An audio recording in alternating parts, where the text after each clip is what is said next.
Morning, सुप्रभात, बहुत स्वागत है आपका INH 24/7 देख रहे हैं आप और मैं हूं आपके साथ मनीषा चौधरी। बुलेटिन में सबसे पहले बात करेंगे छत्तीसगढ़ कांग्रेस की। तो छत्तीसगढ़ कांग्रेस की प्रभारी सचिन पायलट इन दोनों छत्तीसगढ़ में हैं और पायलट 3 दिनों से लगातार प्रदेश के अलग अलग जिलों में जाकर वोट चोर गद्दी छोड़ अभियान में शामिल हो रही हैं। लेकिन अब भाजपा ने छत्तीसगढ़ में पायलट की लैंडिंग को जो है वो क्रैश लैंडिंग करार कर दी है। भाजपा के पोस्टर में बताया गया है कि कैसे पायलट को राजस्थान से छत्तीसगढ़ भेज दिया गया। इसे लेकर अब दोनों पार्टियों में तकरार का दौर देखा जा रहा है। हमारे इस रिपोर्ट में देखिए।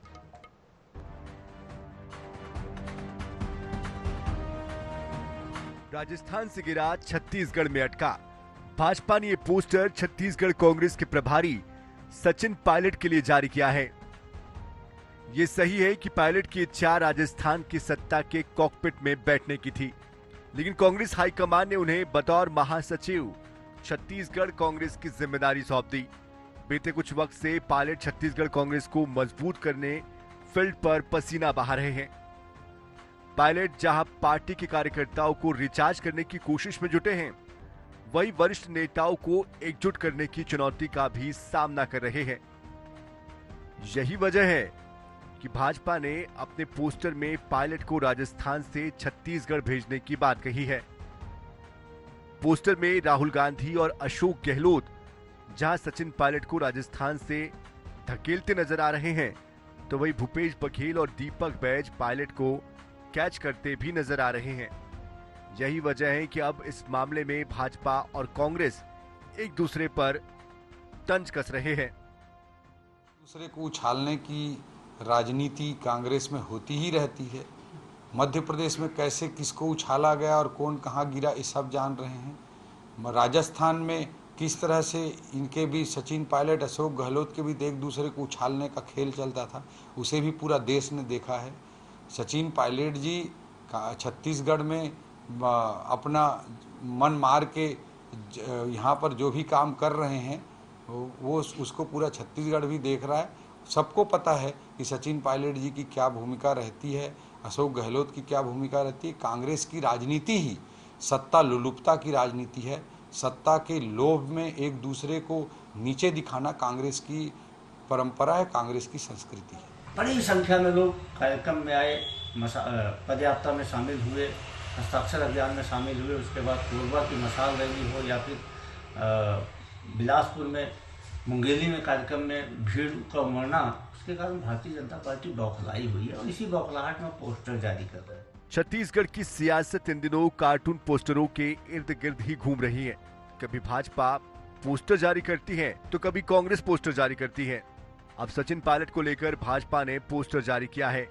भाजपा के पोस्टर का कांग्रेस की सियासत पर क्या असर होगा, ये देखने वाली बात होगी। बहरहाल पायलट का विमान कब तक छत्तीसगढ़ के आसमान में चक्कर लगाता है और कब राजस्थान वापस होता है, इस पर भी सबकी निगाहें टिकी होगी। गौरव शर्मा, INH 24/7 रायपुर।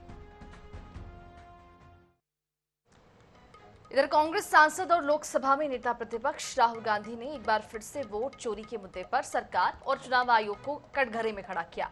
गुरुवार को प्रेस कॉन्फ्रेंस करते हुए राहुल गांधी ने दावा किया कि कांग्रेस के वोट टारगेट किए जा रहे हैं और उनके नाम जानबूझकर वोटर लिस्ट से हटाए जा रहे हैं। राहुल गांधी ने 31 मिनट की एक प्रेजेंटेशन के जरिए कई राज्यों जैसे कि महाराष्ट्र, हरियाणा, यूपी और कर्नाटका में वोट डिलीशन के सबूत पेश किए। इस बार वो कुछ ऐसे वोटर्स को भी साथ लाए जिनके नाम वोट लिस्ट में डिलीट कर दिए गए। राहुल गांधी ने मुख्य चुनाव आयुक्त ज्ञानेश कुमार पर गंभीर आरोप लगाते हुए कहा कि वे उन लोगों को बचा रहे हैं जो कि लोकतंत्र को नष्ट कर रही हैं। हालांकि चुनाव आयोग ने राहुल गांधी के आरोपों को गलत बताया और निराधार करार दिया। वहीं बीजेपी ने भी एक बार फिर से राहुल गांधी के आरोपों को जो है वो सिरे से खारिज कर दिया।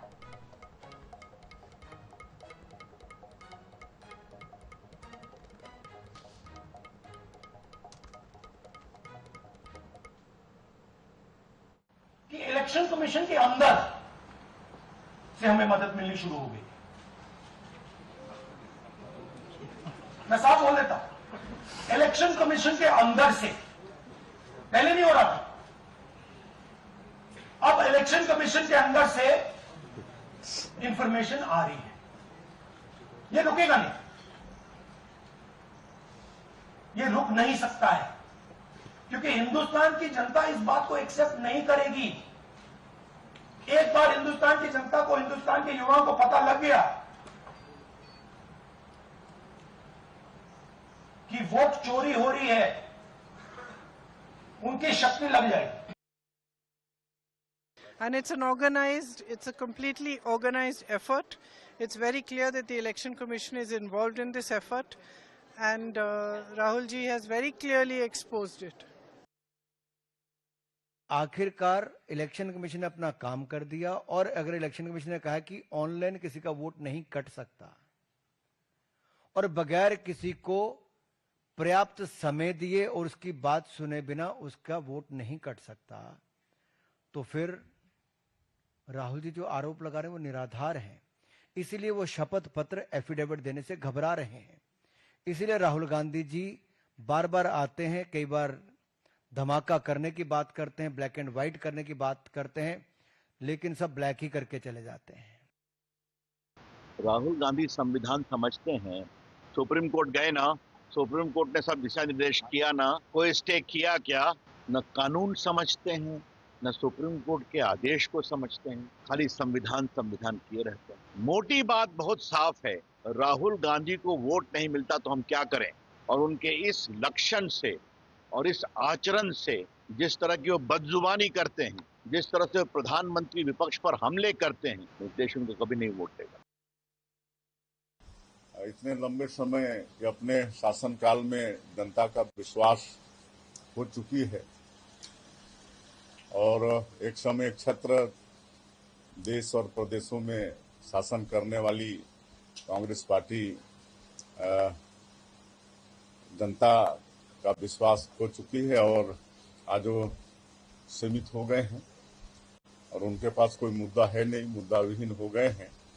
इस तरह से लगातार जब उनके पक्ष में कुछ अच्छा होता है तो कोई प्रश्न खड़ा नहीं करते हैं, लेकिन जब उनके पक्ष में अच्छा नहीं होता है तो ईवीएम में भी प्रश्न खड़ा करते हैं और मतदाता सूची में भी प्रश्न खड़ा करते हैं। ये उनकी मतलब संस्कृति है।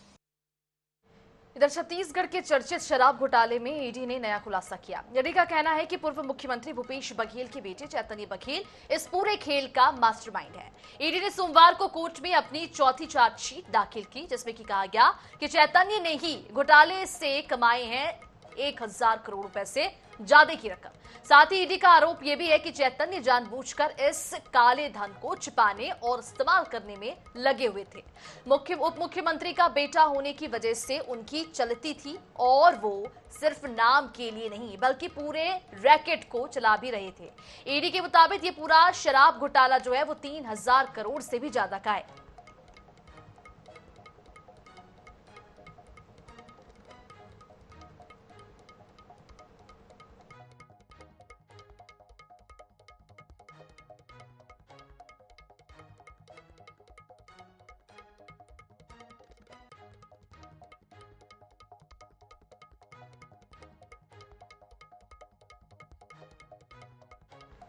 तो आपको बताते चले, ग्राफिक्स के जरिए जानकारी दे दें कि छत्तीसगढ़ शराब घोटाला जो है वो चैतन्य बघेल को इसमें आरोपी बनाया गया। पूर्व मुख्यमंत्री के बेटे हैं चैतन्य बघेल, और ईडी ने पेश किया है 7000 पन्नों का चालान।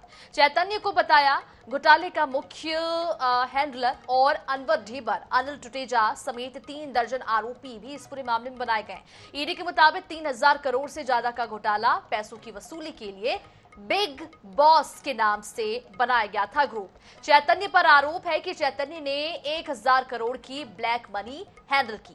शराब सिंडिकेट से चैतन्य के पास पहुंचता था और करोड़ों रुपए शराब घोटाले से मिले पैसे जो है वो रियल पाए गए। स्टेट में इन्वेस्ट अधिकारी और गुर्गों के साथ मिलकर चलाता था कारोबार, कई लोगों को दिया बिना ब्याज के उधार। तो ये ग्राफिक्स के जरिए जानकारी आप तक साझा कर रहे हैं। शराब घोटाले में कितने आरोपी पूर्व मंत्री चैतन्य और 4 आईएएस समेत 3 दर्जन आरोपी जो हैं इस पूरे मामले में आरोपी बनाए गए थे। 29 आबकारी अफसर, पूर्व ब्यूरोक्रेट्स भी आरोपी बनाए गए हैं।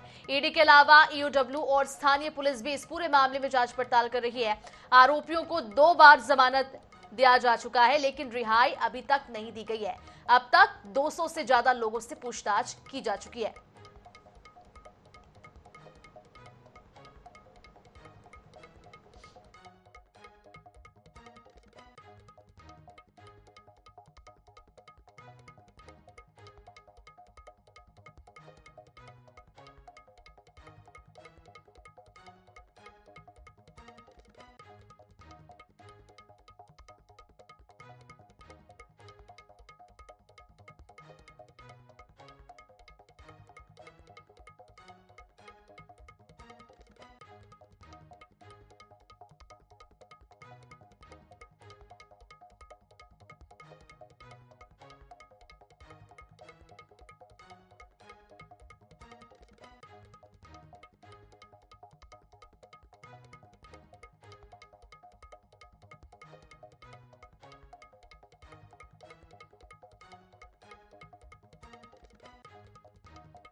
और हाल ही में आपने इंदौर के सरकारी अस्पताल में चूहों के कुतरने का मामला जो है वो देखा था और नवजात किससे मौत भी हो गई थी। अभी ये मामला ठंडा भी नहीं हुआ था कि भिंड जिला अस्पताल के आईसीयू वार्ड में चूहों की धमाचौकड़ी एक बार फिर से देखने को मिली। वीडियो वायरल हुआ।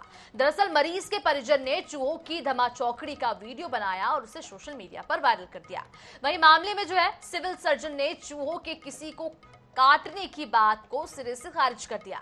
जानकारी के मुताबिक 65 साल की बुजुर्ग महिला को सांस की बीमारी के चलते भिंड जिला अस्पताल में भर्ती कराया गया था और इस दौरान उसके 75 साल के पति आईसीयू वार्ड में देखभाल के लिए रुके हुए थे। रात में मरीज के पति को चूहों ने कई बार काटा। अस्पताल में चूहों का वीडियो भी पीड़ित ने बनाया। कुल मिलाकर इंदौर, जबलपुर के बाद अब भिंड का जिला अस्पताल भी इस सवाल के घेरे में है।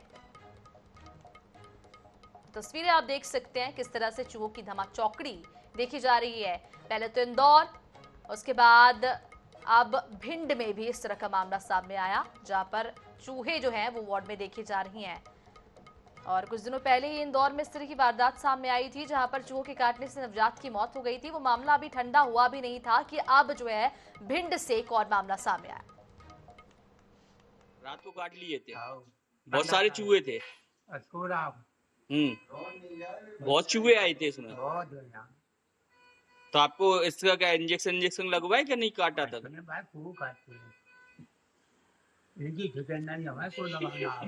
16 तारीख को रात को जब सोए नहीं देर तो लाइट बंद करते ही कम से कम 40-50 चूहे घूमने लगे। कोई इधर जाए, कोई उधर मशीन में जाता है, कोई इधर जाता है।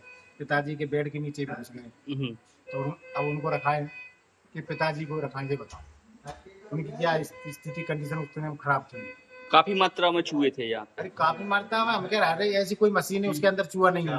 तो आईसीयू में कहीं बाहर से कोई छेद वगैरह नहीं है, केवल मेन गेट से कभी कोई चूहा आ जाते हैं एक आध बार। तो मैं वहाँ पर भी हमने गार्ड अपना लगा के रखा है। नर्सिंग ऑफिसरों से कहा है कि उसको भी नहीं आने दिया करो।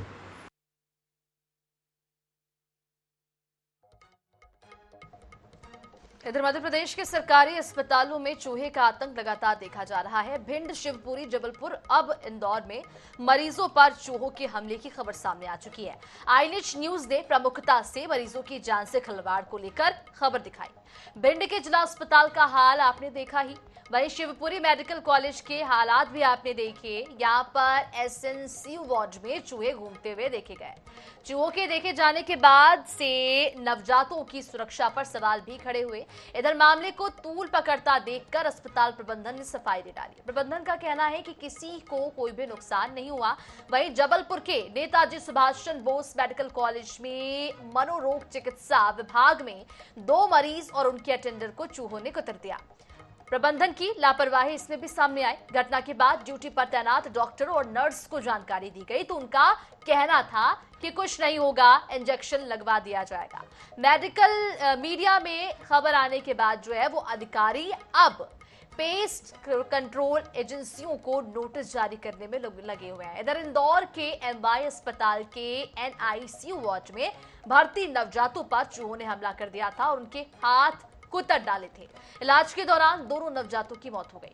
हंगामे के बाद कार्रवाई की गई। इधर सियासत भी इस पूरे मामले में गरमाई, लेकिन मध्य प्रदेश के सरकारी अस्पतालों में चूहे का आतंक कम नहीं हो रहा है। तस्वीरें आप देखिए, ये 4 तस्वीरें हैं मध्य प्रदेश में, जहां पर अस्पताल में वार्ड में चूहे देखे जा रहे हैं। कई परिजनों के जो अटेंडर्स हैं उन्हें काटा भी गया है। और आपको ये भी हम जानकारी देते चले कि कुछ दिनों पहले इंदौर से भी इस तरह की खबर सामने आई थी, जहां पर 2 नवजात बच्चों के जो हैं वो हाथ चूहों ने कुतर दिए थे। इसके बाद उनकी मौत हो गई थी।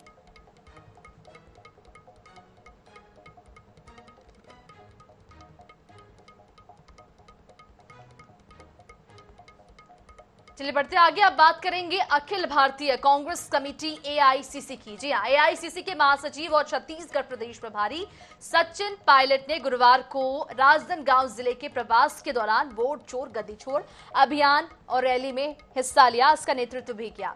गुरुद्वारा चौक से रैली शहर के मुख्य मार्गों से होकर जय स्तंभ चौक पर समाप्त हुई, जहां उन्होंने एक जनसभा को संबोधित किया। पायलट ने कहा कि अभियान चुनाव प्रक्रिया में मतदाता सूची में गड़बड़ी के खिलाफ राष्ट्रीय आंदोलन है, जिसकी अगुवाई राहुल गांधी कर रहे हैं। और इस दौरान पायलट ने चुनाव आयोग पर कई गंभीर आरोप भी लगाए। बताते ये भी आपको चले कि सुबह राजनांदगांव पहुंचे सचिन पायलट का युवा कांग्रेस के प्रदेश अध्यक्ष आकाश शर्मा और राष्ट्रीय सचिव अमित सिंह पठानिया सहित कार्यकर्ताओं ने स्वागत कर बाइक रैली निकाली। पायलट ने राहुल गांधी द्वारा शुरू की गई इस मुहिम का जिक्र करते हुए कहा कि आंदोलन पूरे देश में जारी रहेगा। हम लोगों को जागरूक कर रही हैं ताकि लोकतंत्र की रक्षा हो सके।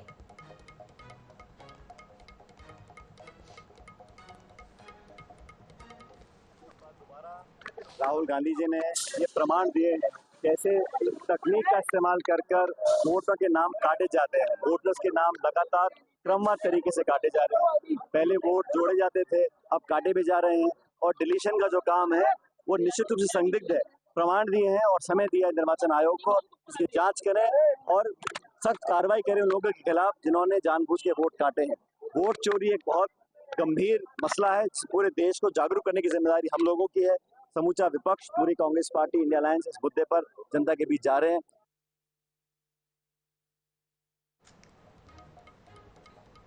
इधर विदिशा की राजनीति में नया भूचाल आ चुका है। नगरपालिका में 49 में से 38 पार्षदों ने कलेक्टर ऑफिस में जाकर नगरपालिका अध्यक्ष प्रीति राकेश शर्मा के खिलाफ अविश्वास प्रस्ताव लेने का ज्ञापन सौंपा। ज्ञापन को लेकर पार्षद ने कहा कि वर्तमान नगरपालिका अध्यक्ष ने कोई विकास कार्य किया ही नहीं। सभी पार्षद अविश्वास प्रस्ताव के संबंध में स्थानीय कलेक्टर को ज्ञापन सौंपने आए। वहीं मामले में नगरपालिका अधिकारी का कहना है कि पार्षदों ने ज्ञापन सौंपा है, जांच के बाद उचित कार्रवाई की जाएगी।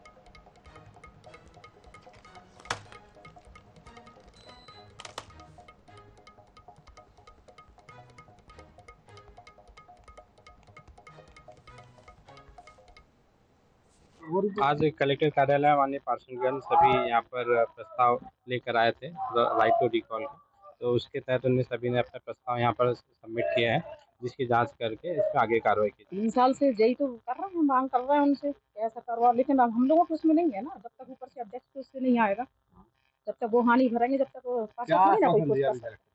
अभी उन्होंने कहा है कि हम देखते हैं कितने पार्षद इकट्ठे हुए पूरे 38।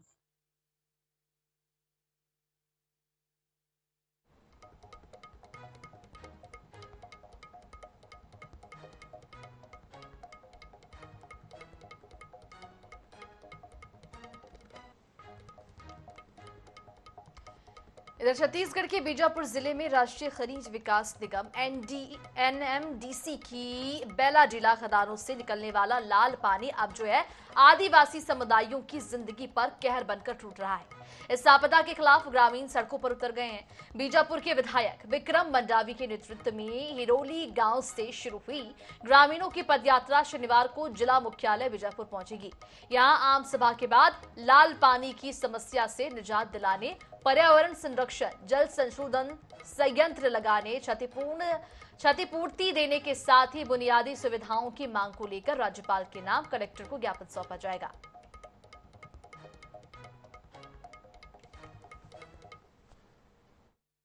ये जो बैलाडीला से पहाड़ से जो निकलता है, जो अवशेष, जो लाल पानी जिसे कहते हैं, ये लाल पानी उस पूरे नदी नालों में बहता है और ये आज लाल पानी पीने के लिए मजबूर हैं। इससे ना खेतों में भी लाल पानी जा रहा है, मवेशी इससे मर रहे हैं। जो ग्रामीण जाते हैं तो वो भी वहां पर उनका पैर धंस जाता है और वहां वो दब जाते हैं, वो मर जाते हैं। तो ये लाल पानी लेकर हम आज जिला मुख्यालय जा रहे हैं। लोगों अधिकारियों को दिखाएंगे, लोगों को दिखाएंगे कि इस लाल पानी को पीने के लिए लाल पानी प्रभावित क्षेत्र के लोग मजबूर। रायपुर के लिए दावड़ा ग्रुप ऑफ इंस्टीट्यूशन के संस्थापक प्रकाश दावड़ा को ग्लोबल सरस्वती सम्मान 2025 से सम्मानित किया गया। 14 सितंबर को अहमदाबाद के EUDA ऑडिटोरियम में आयोजित भव्य समारोह में प्रदान किया गया उन्हें यह सम्मान। कार्यक्रम में बतौर मुख्य अतिथि गुजरात के राज्यपाल आचार्य देवव्रत ने शिरकत की। अपने संबोधन में प्रकाश दावड़ा ने कहा कि हम गुणवत्तापूर्ण शिक्षा और मूल्य आधारित विकास के लिए आगे बढ़ने के लिए प्रतिबद्ध हैं।